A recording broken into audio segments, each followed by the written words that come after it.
Herkese merhaba arkadaşlar. Emanet Dizisi yeni bölüm analiz videoma hepiniz hoş geldiniz. Dizimizi daha rahat izleyebilmeniz için birçok altyazı dili eklemiş bulunmaktayım. İstediğiniz altyazıyı videonun sağ altyazılar kısmından seçebilirsiniz. Lafı daha fazla uzatmadan dizimize geçelim. Yaman'ın Seher'i terk etmesini istemiyorsanız, Ali ve Kiraz'ın birleşmelerini destekliyorsanız beğeni tuşuna basalım ve kaç kişi olduğumuzu senaristlere gösterelim. Yaman Yusuf'u aldıktan sonra Seher'e nasıl davranacak? Yaman Seher'i konaktan gönderecek mi? Yaman Seher'in suçsuz olduğunu kendisi mi kanıtlayacak? Seher'in doğum gününde neler yaşanacak? İkbal ve Zuhal'in bundan sonraki adımları ne olacak? Ali, Kiraz'ı evlenme teklif edecek mi? İşte bütün sorularınıza cevap vereceğim arkadaşlar. Hemen Emanet dizisinin yeni bölümüne geçelim. Seher gün geçtikçe daha çok üzülecek ve zayıflayacak. Çünkü Seher Yaman'ın kendisine neden kötü davrandığını bir türlü anlayamadı. Bu yüzden Seher Yaman'ın ne saklıyor olduğunu bilmek isteyecek. Seher Yaman'a bağırıp çağıracak ama Yaman ona kızgınlığın nedenini şimdilik anlatmayacak. Çünkü Yaman'ın Seher üzerine hazırladığı kötü bir plan bulunmakta. Hatırlarsanız Yaman, Cenger ve Nedim ile görüşmüştü. Yaman o konuşmasında Yusuf sosyal hizmetlerden çıkartmalıyım demişti ve bir an önce avukatlara söylemelerini emretmişti. O zamana kadar kimsenin bu olanlardan haberinin olmamasını istemişti. Yaman şimdilik Yusuf'u düşündüğünden bu oyunu devam ettirecek. Bu süre içerisinde Yaman Seher'e psikolojik şiddet uygulayacak. Seher ise Yaman'ın bu öfke nedenlerine bir anlam veremeyecek. Seher bunun üzerine Yaman'ın eziyetlerine katlanmayı seçecek ve Seher Yusuf'un üzülmemesi için Yaman'ın tüm kötülüklerine katlanacak. Ama bu durum Seher'de kapanmayan yaraların açılmasına neden olacak. Çünkü bu süre içerisinde Seher'in psikolojisi gitgide bozulmaya başlayacak. Yaman ise Seher'e günden güne kötü davranmaya başlayacak. Önümüzdeki bölümde Nedim Yusuf sorununu halledecek.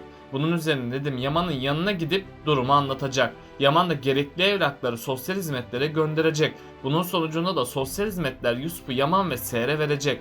Tüm aile buna çok sevinecek. Yusuf da bir daha konaktan gitmeyeceği için sevinçten havalara uçacak. Herkes her şeyin yolunda gideceğini sanarken tüm gelir alt üst olacak. Çünkü Yaman Yusuf'un velayetini aldığı için Seher'e boşanma davası açacak. Bunun üzerine Yaman avukatlarını yeniden emredecek. Yaman'ın avukatları da Yaman'ın boşanma işlemlerini başlatacak. Önümüzdeki bölümde Seher habersizce Yaman'ın tüm emirlerini uygulayacak. Tam o sırada Seher'e bir mektup gelecek. Seher o mektubu görünce gözlerine inanamayacak. Çünkü Seher o mektupta Yaman'ın kendisini açtığı boşanma davasını görecek. Seher boşanma davasını görür görmez çok üzülecek.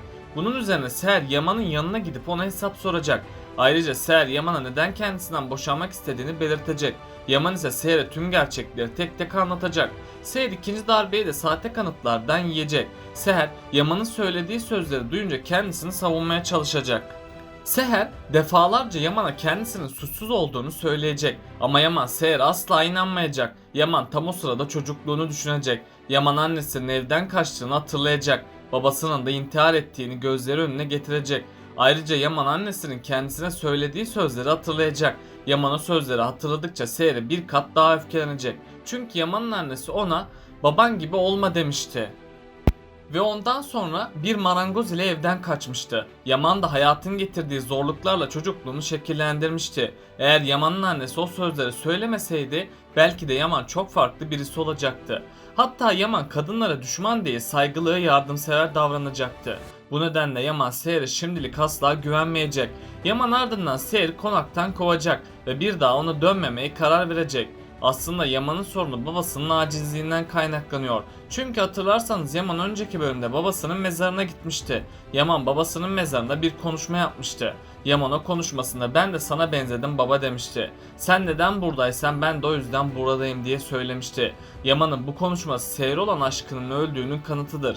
Yaman bu sözlerinde babası gibi Seher'e olan aşkının öldüğünü söylemekte. Eğer Yaman bu kötü düşüncelerden kurtulmazsa Seher'i kaybedecek. Seher de sonsuza kadar ondan ayrılmış olacak ve bir daha Yaman Seher'e dönemeyecek.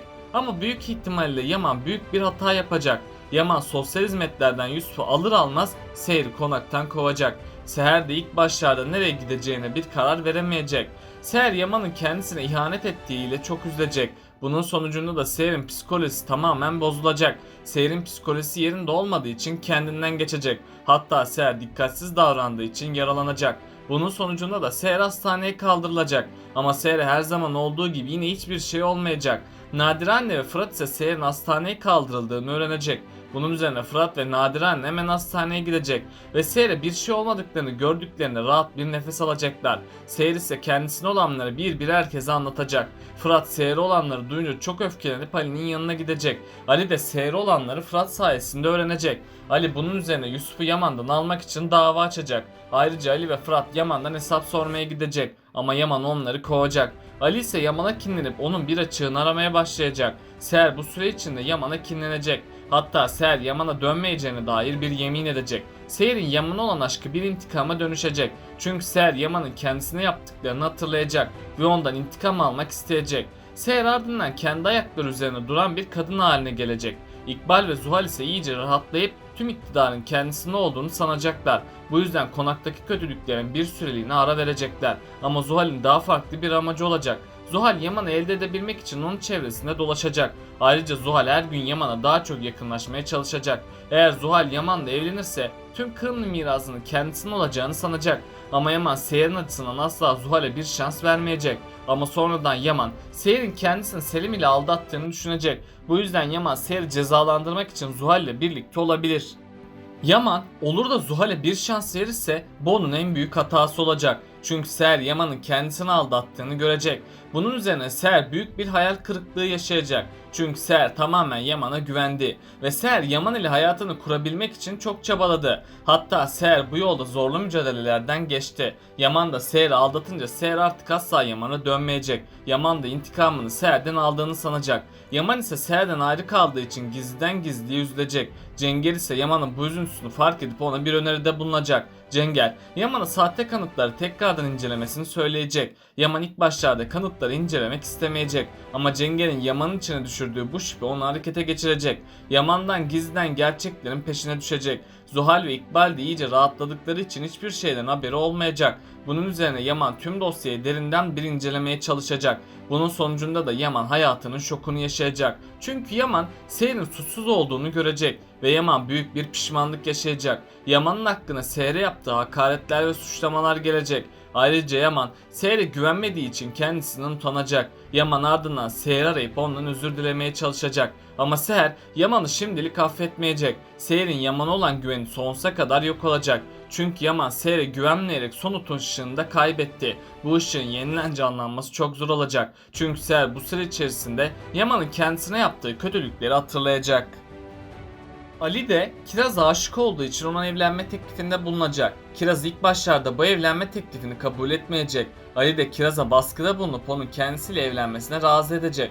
Kiraz da bu evliliği onaylayıp onunla evlenecek. Ama Kiraz düğünden önce ölecek. Çünkü Kiraz yine başına büyük bir bela açacak. Kiraz başkasını kurtarayım derken kendi canından olacak. Ali de bu ölüme dayanamayacak. Tabi Ali de Kiraz'ın vedasıyla büyük bir yıkım geçirecek. Ali'nin hayatına sonradan yeni kişiler gelecek. Ama Ali uzun bir süre kendisine gelemeyecek. Yani Ali'yi de zor günler bekliyor. Fırat en son Neslihan için çabalamıştı. Ama Neslihan Bora'nın kendisini kurtardığını sanmıştı.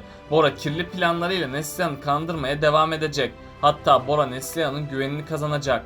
Bunun üzerine Bora, Neslihan'ı unutamayacağı bir ders verecek. Çünkü Bora sonunda Neslihan'a hakaretler edip onu yarı yolda bırakacak. Her şeye rağmen Fırat Neslihan'ın yanında olup onu bırakmayacak. Çünkü Fırat Neslihan'a aşık olmuş durumdadır. Bu yüzden Fırat Neslihan'a duygularını itiraf etmek isteyecek. Ama bu hiç kolay olmayacak.